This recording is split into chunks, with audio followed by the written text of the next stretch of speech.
of our nation. When we look at the Constitution and we open the Constitution, we can hear the voice and the ideas of Ambedkar, of Mahatma Gandhi, of Jawaharlal Nehru. But where did those ideas come from? Those ideas came from an old, profound tradition in this country. Those ideas came from Shiva, from Guru Nanak, from Basavana, from Buddha, from Mahavir, from Kabir, from a list of people. So when we speak of the Constitution and we show the Constitution, of course it is a document of modern India, but it could never have been written without ancient India and her ideas. So when we look at this Constitution, we remember this list of people, all different variations on the same idea. And in front of us stand the people who follow a very different philosophical tradition. And I want to start my speech by quoting what the supreme leader, not of the BJP, but of the modern interpretation of the ideas of the RSS has to say about the Constitution of India and about how he thinks India should be run. The worst thing about the Constitution, the worst thing about the Constitution of India is that there is nothing Indian about it.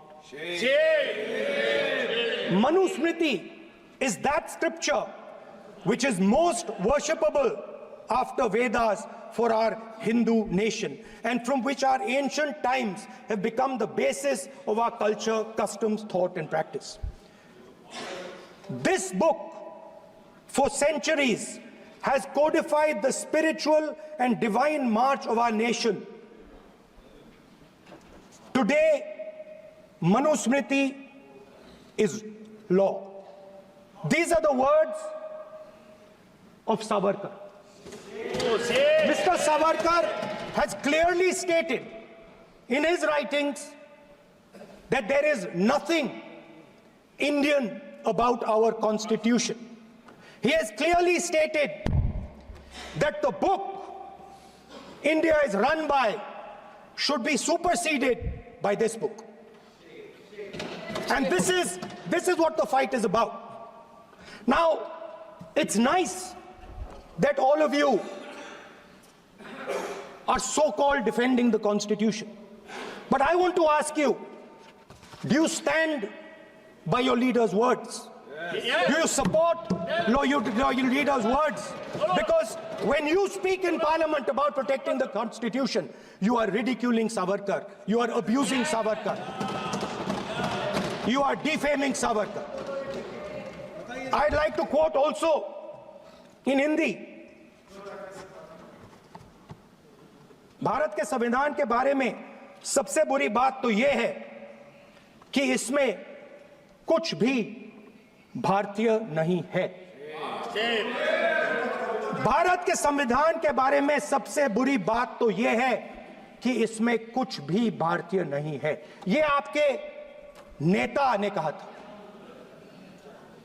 जिसकी आप पूजा करते हैं। Speaker sir, I described in my first speech the idea of a battle taking place. I described the Mahabharata, described Kurukshetra. There is a battle taking place today in India. And on this side are the defenders of the idea of the Constitution. And from each state we have one. If you ask us Tamil Nadu, we will tell you Periyar. If you ask us Karnataka, we will say Basavana. If you ask us Maharashtra, we will say Phule ji, Ambedkar ji. If you ask us Gujarat, we will say Mahatma Gandhi. आप speaker को You praise these people. You praise these people hesitatingly because you have to. But the truth is that you want India to be run the way it used to be run. जैसे हिंदुस्तान पहले चलाया जाता था, वैसे ही आप हिंदुस्तान को चलाना चाहते हो। मैं बता रहा हूं, आ रहा हूं।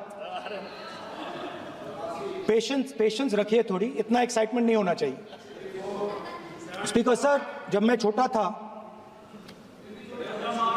छोटा था दिल्ली में, स्पीकर सर, दिल्ली के चारों ओर जंगल हुआ करता था। जो आज यहां रहते हैं उनको ताजुब होगा कि एम्स के बिल्कुल बगल में जंगल शुरू होता था। जहां रेलवे म्यूजियम है वहां पे जंगल शुरू होता था। वैसे ही जंगल में, दोनों नॉर्थ और साउथ, वैसे ही जंगल में हजारों साल पहले एक युवा, 6-7 साल का युवा,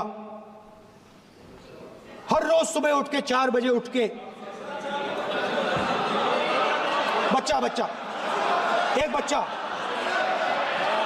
बच्चा, वाह बहुत बढ़िया, एक बच्चा 4 बजे उठ के तपस्या करता था। हर रोज सुबह तपस्या, हाँ, हर रोज सुबह वो धनुष उठाकर तीर कमान चलाता था और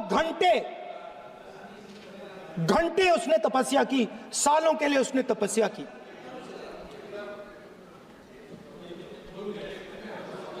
पास लोगों को पता लगने लगा कि लड़का है।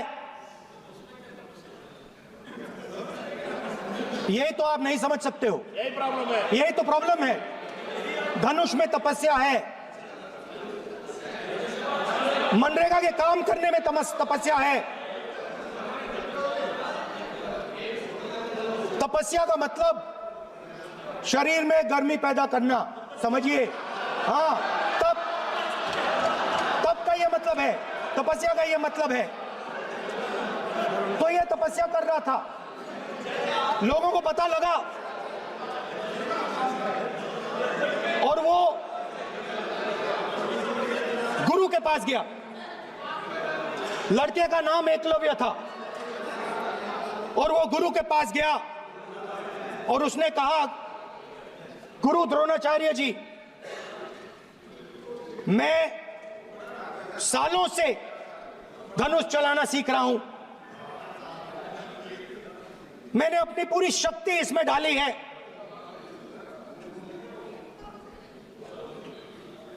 आप मेरी मदद कीजिए, आप मेरे गुरु बनिए। द्रोणाचार्य जी ने एकलव्य को कहा कि आप ऊंची जात के नहीं हो, आप ऊंची जात के नहीं हो, आप द्विजा नहीं हो। मैं आपका गुरु नहीं बनूंगा, यहां से तुम चले जाओ। और एकलव्य चला गया। फिर से एकलव्य ने तपस्या शुरू की, फिर से तपस्या शुरू की। कुछ साल बाद द्रोणाचार्य जी और पांडव उसी जंगल से निकले।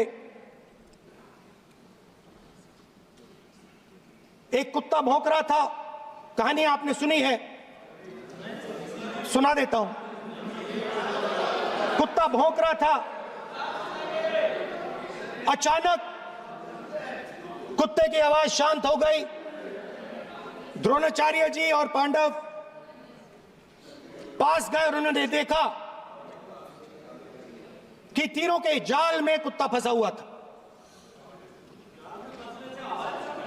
मुंह में तीर था एक, हाँ, मगर कुत्ता तीरों के जाल में फंसा था, एक तीर मुंह में थी, शांत था कुत्ता, मगर कुत्ते को चोट नहीं लगी। एकलव्य ने अहिंसा के साथ कुत्ते को शांत किया था। द्रोणाचार्य जी आते हैं और एकदम पूछते हैं, तुम्हें यह किसने सिखाया? एकलव्य जवाब देता है, द्रोणाचार्य जी,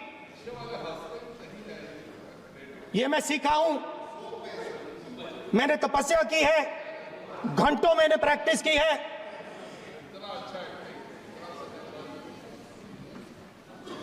आपने मुझे गुरु बनने से मना किया था, तो मैंने एक मूर्ति,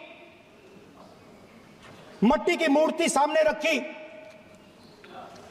और मैंने प्रैक्टिस की और मैं सीखा।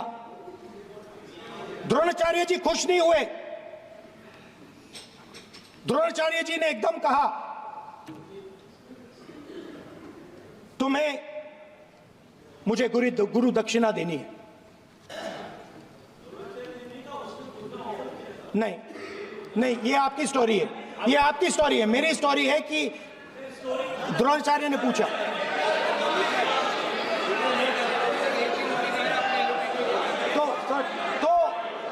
तो द्रोणाचार्य जी ने, Sir, the PM will not speak. You have to understand. If you are not giving order, Prime Minister has to speak. That you have to understand. If you are not giving protection, if you are not giving protection to LOP, then Prime Minister has to speak here. I will tell you. We will be very clear. ठीक है sir. माननीय सदस्य, आपको मैंने कई बार कहा, आप धमकी शब्दों में मत बोला करिए। एक मिनट क्या थी? द्रोणाचार्य जी संसदीय ने, कार्य मंत्री बोले, कितने डिस्टर्बेंस कर रहे थे? द्रोणाचार्य जी ने कहा कि मुझे आप गुरु दक्षिणा दीजिए। मेरी स्पीच ले ली आपने।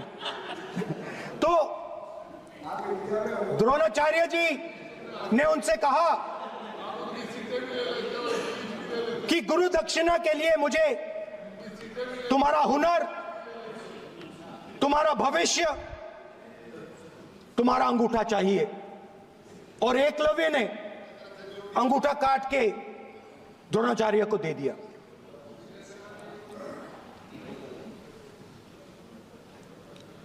यह अभय मुद्रा है। इसमें कॉन्फिडेंस,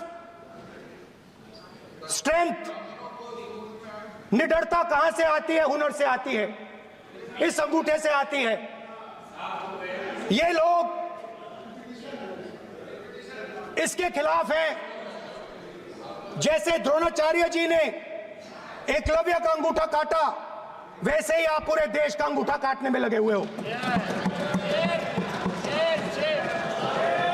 आप जैसे ही एकलव्य का, जैसे द्रोणाचार्य जी ने एकलव्य का अंगूठा काटा, वैसे ही आप हिंदुस्तान के युवाओं का, जैसे ही एकलव्य ने, देखो सर, जैसे एकलव्य का अंगूठा काटा गया, वैसे ही आप हिंदुस्तान के युवाओं का, सबका अंगूठा काटते हो। जब आप अदानी जी को धारावी देते हो, तो आप धारावी के जो एंटरप्रेन्योर्स हैं, जो स्मॉल एंड मीडियम बिजनेसेस हैं, उनका आप अंगूठा काटते हो। जब आप हिंदुस्तान के पोर्ट्स, एयरपोर्ट्स, डिफेंस इंडस्ट्री, ये सब जब आप अदानी को देते हो,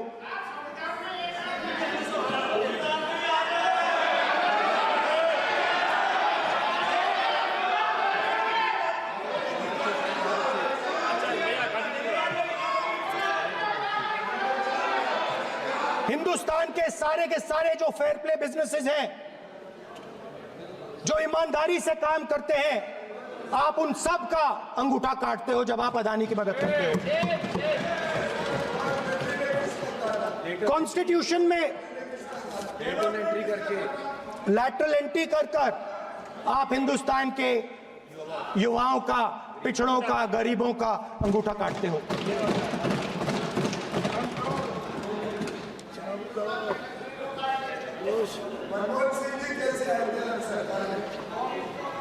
सर, स्पीकर सर, जैसे एकलव्य ने प्रैक्टिस की थी वैसे ही हिंदुस्तान के युवा सुबह उठकर 4 बजे उठकर अलग अलग एग्जाम्स की तैयारी करते हैं। आपने देखा होगा पहले हजारों युवा सुबह उठकर रनिंग करते थे, वेट ट्रेनिंग करते थे आर्मी में जाने के लिए। जब आपने अग्निवीर लागू किया तो आपने उन युवाओं की उंगली काटी। जब आप पेपर लीक कराते हो, 70 बार आपने पेपर लीक करवाया है, तब आप हिंदुस्तान के युवाओं का अंगूठा काटते हो।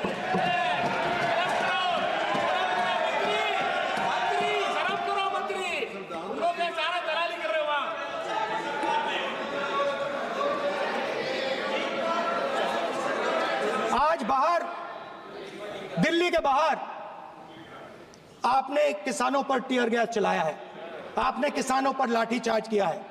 किसान आपसे एमएसपी मांगते हैं, सही दाम मांगते हैं, मगर आप अदानी को फायदा पहुंचाते हो, अंबानी को फायदा पहुंचाते हो और किसान का अंगूठा काटने का काम करते हो। देखिए,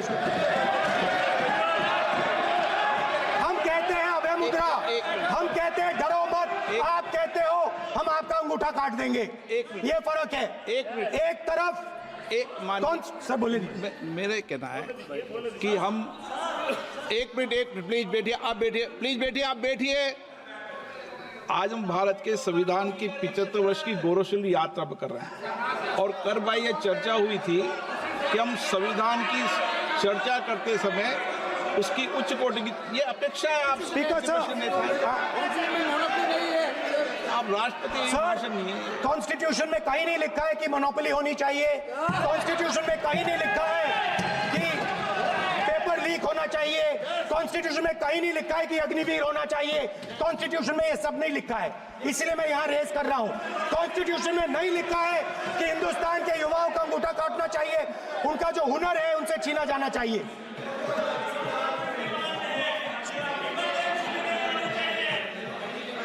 बैठे कर रहे हैं सर, 5 बजे अपनी बैठे करेंगे, अब कुछ नहीं बोलना है उसको। 5 बजे देखिएगा, 5 बजे देखिएगा क्या कर। स्पीकर सर, मिलेगा। मैं कुछ दिन पहले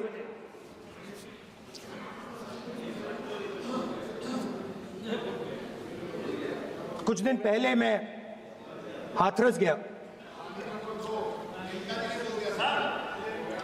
कुछ दिन पहले मैं हाथरस गया। हाथरस में 4 साल पहले एक लड़की का बलात्कार होता है। गैंग रेप होता है। 3-4 लोग गैंग रेप करते हैं। मैं 2-3 दिन पहले उस लड़की के परिवार के घर में गया।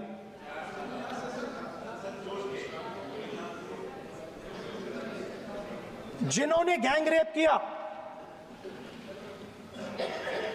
वो बाहर घूम रहे हैं और लड़की का परिवार अपने घर में बंद है। लड़की का परिवार बाहर नहीं जा सकता है। जो अपराधी हैं वो उनको रोज धमकाते हैं और वो बाहर घूमते हैं।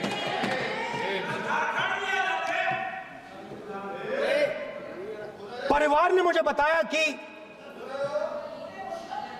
बेटी का जो अंतिम संस्कार था वो भी नहीं करने दिया और चीफ मिनिस्टर ने इसके बारे में खुलकर मीडिया में झूठ बोला है। ये कॉन्स्टिट्यूशन में कहां लिखा है?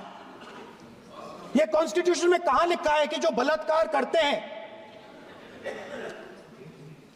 वो बाहर रहे और जिसका रेप हुआ है, जिसके परिवार, उस परिवार को बंद कर दिया जाए? कहां लिखा है कॉन्स्टिट्यूशन में? ये आपकी किताब में लिखा हुआ है, मनुस्मृति में लिखा है, मगर कॉन्स्टिट्यूशन में नहीं लिखा। और अगर आप कहते हो कि यूपी में आपका राज है और वहां पे कॉन्स्टिट्यूशन नहीं लागू होता है, वहां पे मनुस्मृति लागू हो रही है।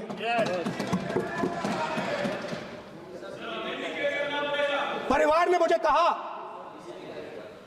ने मुझे कहा कि यूपी की सरकार ने उन्हें वायदा किया था, कहा था कि हम आपका रिलोकेशन करेंगे, आपको कहीं और रहने की जमीन देंगे। आज तक 4 साल हो गए हैं, आज तक उनका रिलोकेशन नहीं किया गया है। और हर रोज उन्होंने मुझे फोटो दिखाई, वो बाहर निकलते हैं और जिन्होंने बलात्कार किया वो धमकाते हैं उनको। तो मैं इस हाउस में कहना चाहता हूं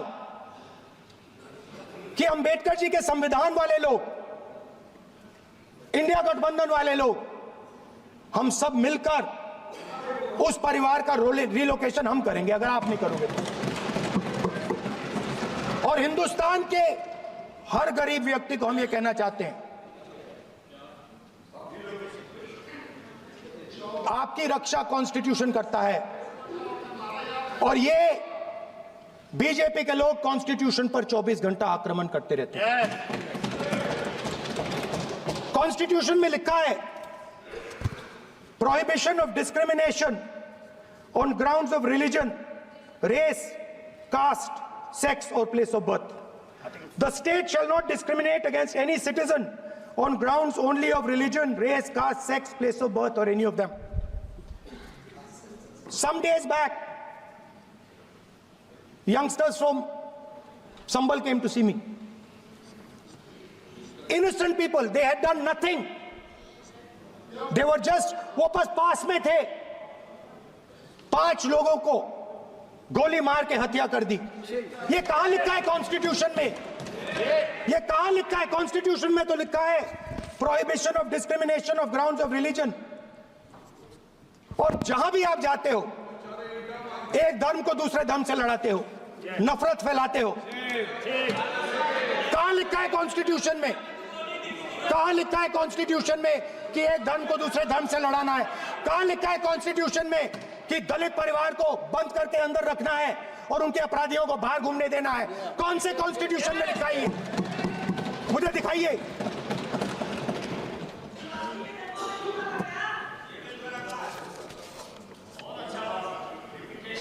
स्पीकर सर,